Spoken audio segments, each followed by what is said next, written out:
Spain's government has announced a new state of emergency in the face of a surging number of coronavirus infections. New measures which come into effect from Sunday include a national curfew from 11 p.m. until 6 in the morning.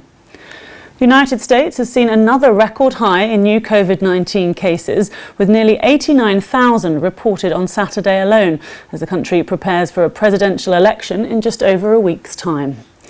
People in Chile are voting on whether or not to tear up and replace the country's constitution.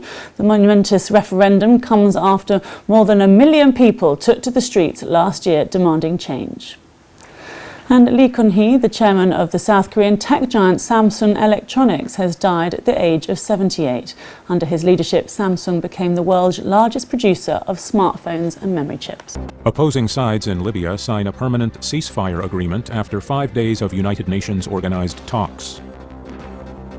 British officials are praising the country's new trade agreement with Japan.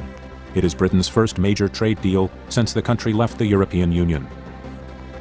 In Guinea, partial election results on Thursday showed that President Alpha Condé has won a third term in office. And in the United States, the two main presidential candidates, President Donald Trump and former Vice President Joe Biden, debated Thursday night, less than 2 weeks before the U.S. elections. Anti-government protests have resumed in the Thai capital Bangkok. This comes after Prime Minister Prayut Chan-o-cha ignored calls to step down by Saturday. Protesters are calling for Prayut's resignation and reforms to the monarchy. They began gathering on Sunday afternoon. The protesters had put the rallies on hold while awaiting the government's response, but they warned the protests would resume if their demands were not met. The protesters occupied an intersection, making the three-finger salute of resistance to authoritarian politics. A two-day special session of Parliament starts on Monday to discuss a response to the protests. Meanwhile, Thai nationals living in Japan have taken to the streets to show solidarity with protesters in their home country.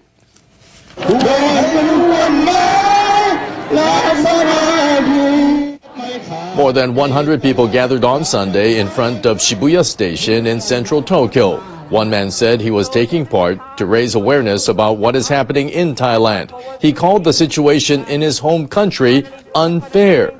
Many people in the group were young Thai nationals studying and working in Japan. Some said social media makes it easier for them to mobilize and share information about the situation.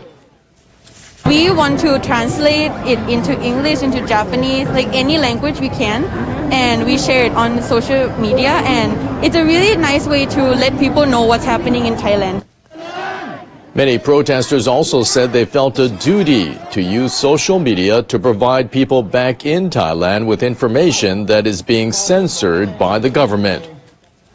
A United Nations treaty banning nuclear weapons will go into effect next January after it was ratified by 50 nations.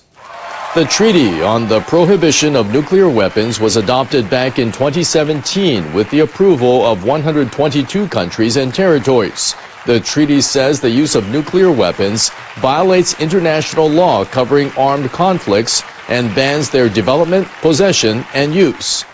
UN Secretary General Antonio Guterres said in a statement that the treaty's entering into force highlights the catastrophic humanitarian consequences of the use of nuclear weapons, and added that the ratification is a step toward their total elimination. However, the 5 major nuclear powers, including the U.S., Russia, and China, and countries such as Japan that fall under the U.S. nuclear umbrella, have not joined the treaty. And Japan's Defense Minister Kishi Nobuo expressed doubts about the treaty's effectiveness without the participation of these countries. It's important for nations, including the nuclear powers, to come up with concrete steps for nuclear abolition. We need to create an environment in which every nation can agree on these next steps. The mayor of the atomic bomb city of Nagasaki says he hopes the treaty will push the Japanese government to support nuclear disarmament. I think Japan knows more about the horrors of nuclear weapons than other countries. With the movement surrounding the treaty on the prohibition of nuclear weapons, we hope the Japanese government will exercise leadership. Atomic bomb survivors have been calling for Japan and all countries to ratify the treaty and unite in efforts that will lead to the complete elimination of nuclear weapons. A member of the International Campaign to Abolish Nuclear Weapons, or ICAN, who has been working with survivors for many years on the issue, welcomed the news. With the UN treaty, nuclear weapons will be deemed illegal. It is the beginning of the end of these weapons. We are determined to continue working towards abolishing nuclear weapons, with the treaty giving momentum to our movement.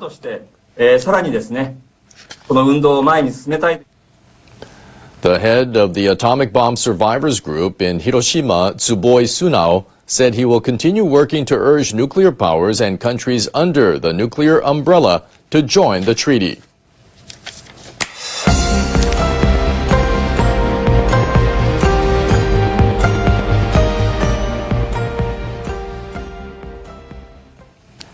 Here in Tokyo, the total number of coronavirus cases has topped 30,000.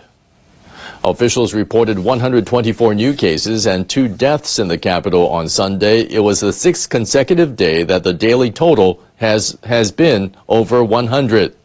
Across the country, there were about 500 new cases. The total in Japan is now nearly 98,000.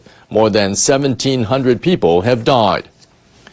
In an apparent bid to boost patriotism, state-run China Central Television has been broadcasting drama programs and documentaries highlighting the country's role in the Korean War. Sunday marked the 70th anniversary of China's entry into the conflict, and the programs are being shown on consecutive days. News broadcasts are also called on people to remember the great victory in a war to protect peace and justice. President Xi Jinping spoke at a ceremony in Beijing on Friday to commemorate the war. He said the conflict took place at a time when China was still poor and the United States was a great military power. Xi said the forces of China and North Korea defeated their rival and shattered the myth of U.S. military invincibility. Highlighting the history of the war is seen as a way for China to unite its people in the face of a serious downturn in ties with the U.S. Turning to Brazil, where violent crime has been rising amid the coronavirus pandemic. In the first half of this year, the number of murder victims increased by over 7% from a year earlier. Government officials and others say nearly 26,000 people died in homicides during the first 6 months. That's equivalent to someone being killed every 10 minutes. The number of people killed by police increased by 6% to over 3,000. The tally of police officers killed rose by about 20% to 110. Experts say coronavirus restrictions may be a factor behind the rise in violent crime. They point out that the measures have led to increased conflict between criminal gangs over drug trafficking routes. An aquarium in Western Japan has appointed an 11-year-old boy as director of its popular dolphin show. This was after the boy impressed the staff with his deep love for the marine mammals. Goto Takuto is in the 6th grade of elementary school in Takamatsu City in Kagawa Prefecture. He has visited the city's new Yashima Aquarium regularly since he was 2. The aquarium initially allowed him to help out during his holidays. Now he's in charge of acoustic production for live dolphin shows. He played 14 kinds of music and sound effects while monitoring the movements of the trainers and dolphins.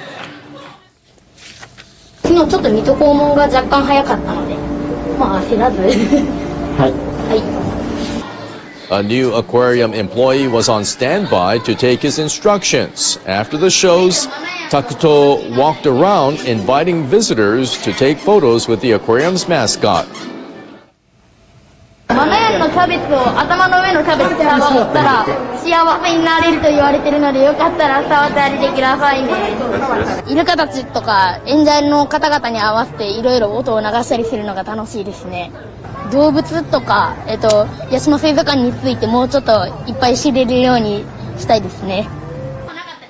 Although he's still in elementary school, Takuto knows what he wants to do when he grows up.